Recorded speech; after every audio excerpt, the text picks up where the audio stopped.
Hello everyone, Radhe Radhe. आज की video में हम जानेंगे कि देवशयनी एकादशी का व्रत कब है और व्रत का पारण हमें कैसे करना है और देवशयनी एकादशी की पूजा हमें कैसे करनी है।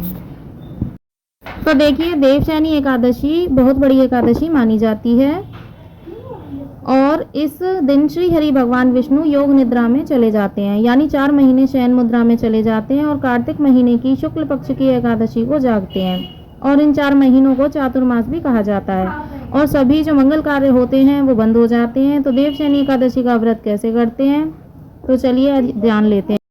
तो देखिए, देवशयनी एकादशी के दिन सुबह सुबह स्नान आदि से निवृत्त होकर अगर आप लड्डू गोपाल जी की पूजा सेवा करते हैं तो लड्डू गोपाल जी को हम जगा लेंगे। लड्डू गोपाल जी को दूध व जल का भोग लगा लेंगे।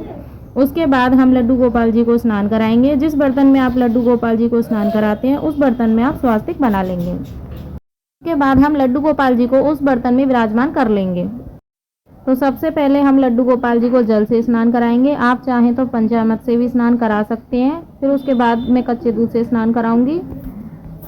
पहले हम जल से स्नान करा लेंगे, फिर हम दूध से स्नान कराएंगे, फिर दोबारा से हम जल से स्नान कराएंगे, यानी हमें 3 बार स्नान कराना है। तो ठाकुर जी को स्नान कराने के बाद हम एक सॉफ्ट टॉवल से पोंछ लेंगे ठाकुर जी को, और जो स्नान का जल है उसे किसी पौधों में डाल देंगे जहाँ की किसी का पैर ना पड़े। तो देखिए, लड्डू गोपाल जी को अच्छे से पोंछने के बाद हम इत्र मालिश कर देंगे। इस वर्ष 6 जुलाई 2025 रविवार के दिन देवशयनी एकादशी है और इस दिन से ही चातुर्मास शुरू हो जाएगा। लड्डू गोपाल जी को आज के दिन पीले रंग के वस्त्र पहनाएं। देवशयनी एकादशी की पूजा अगर आप चाहें तो अपने मंदिर में कर सकते हैं या फिर आप अलग से चौकी लगाकर भी कर सकते हैं। तो आज के दिन हमें विष्णु भगवान जी की पूजा करनी है। तो मैंने ये विष्णु भगवान जी रख लिए हैं साइड में। ये चांदी की छोटी सी है मेरे पास प्रतिमा, और इसके अलावा हम लड्डू गोपाल जी को भी रखेंगे क्योंकि वो श्री हरि विष्णु भगवान जी के ही स्वरूप हैं। और गणेश जी की भी, और गणेश जी की पूजा सबसे पहले की जाती है क्योंकि हर एक पूजा में तो वो भी हमने स्थापित कर ली उनकी मूर्ति।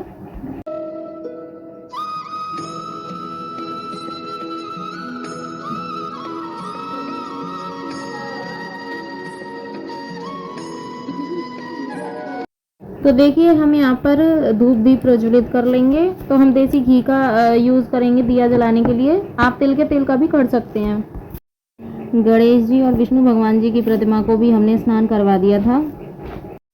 तो देखिए, दीपक हमारी पूजा की साक्षी मानी जाती है। तो जब भी आप पूजन करें तो सबसे पहले दीपक का पूजन अवश्य करें। तो देखिए, दीपक प्रज्वलित करने के बाद हाथ जोड़कर प्रार्थना करेंगे कि हे भगवान, मैं आज आपका व्रत या पूजन कर रही हूँ, मेरी पूजा को आप स्वीकार करें और मेरी मनोकामना को पूर्ण करें। ऐसा संकल्प करने के बाद हम पूजा शुरू करेंगे। गणेश जी महाराज को हमने वस्त्र पहना दिए हैं और विष्णु भगवान जी को हम वस्त्र स्वरूप का लावा अर्पित करेंगे और अब हम सभी को चंदन लगा देंगे, टीका करेंगे सबका। ये करने के बाद हम फूल समर्पित करेंगे। तो फूल की जो माला है वो अभी मेरे पास अवेलेबल नहीं है, आप माला भी ले लीजिएगा एक। तो देखिए, एकादशी के दिन तुलसी जी हम नहीं तोड़ते हैं, तो एक दिन पहले ही आप तुलसी दल लेकर के रख लीजिए अपने ठाकुर जी के लिए, क्योंकि भोग में इसकी आवश्यकता होती है। तो देखिए, इसके बाद हम भोग समर्पित करेंगे ठाकुर जी को। तो जब भी हम एकादशी का भोग समर्पित करते हैं ठाकुर जी को तो फलाहारी भोग समर्पित करते हैं, और देवशयनी एकादशी के दिन आम का भोग लगाना बहुत ही शुभ माना जाता है।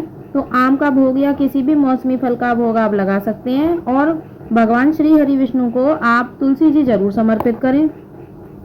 तो इसके बाद हम दक्षिणा समर्पित करेंगे। तो देखिए, दक्षिणा हमारी पूजा में रही कमियों को पूरा करती है, तो दक्षिणा आप जरूर समर्पित करें।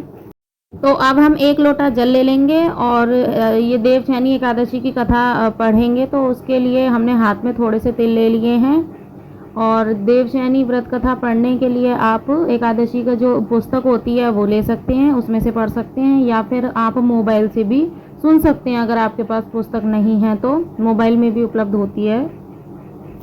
तो कथा सुनने के बाद जो हाथ में हमने तिल लिए थे वो हम ठाकुर जी को समर्पित कर देंगे। उसके बाद हम आरती करेंगे भगवान जी की। तो सबसे पहले हम गणेश जी की आरती करेंगे, फिर उसके बाद हम गोपाल जी की आरती करेंगे। तो हम ओम जय जगदीश वाली महाआरती करेंगे ठाकुर जी की। उसके अलावा अगर आपको विष्णु भगवान जी की कोई और आरती आती है तो आप वो भी कर सकते हैं। तो आरती करने के बाद हम हाथ में थोड़ा सा जल ले लेंगे और चौकी के ऊपर से, मतलब ये जो पटरा है इसके ऊपर से 3 बार हम बार लेंगे। उसके बाद हाथ जोड़कर ठाकुर जी से पूजा में रही कमियों के लिए क्षमा याचना करेंगे। और अपनी मनोकामना पूर्ति के लिए भगवान से प्रार्थना करेंगे। तो इस तरह से हमारा एकादशी का व्रत संपन्न हो जाएगा। जो जल का लोटा है जो हमने रखा था कथा सुनने के लिए, उससे हम सूर्य भगवान को अर्घ्य दे देंगे।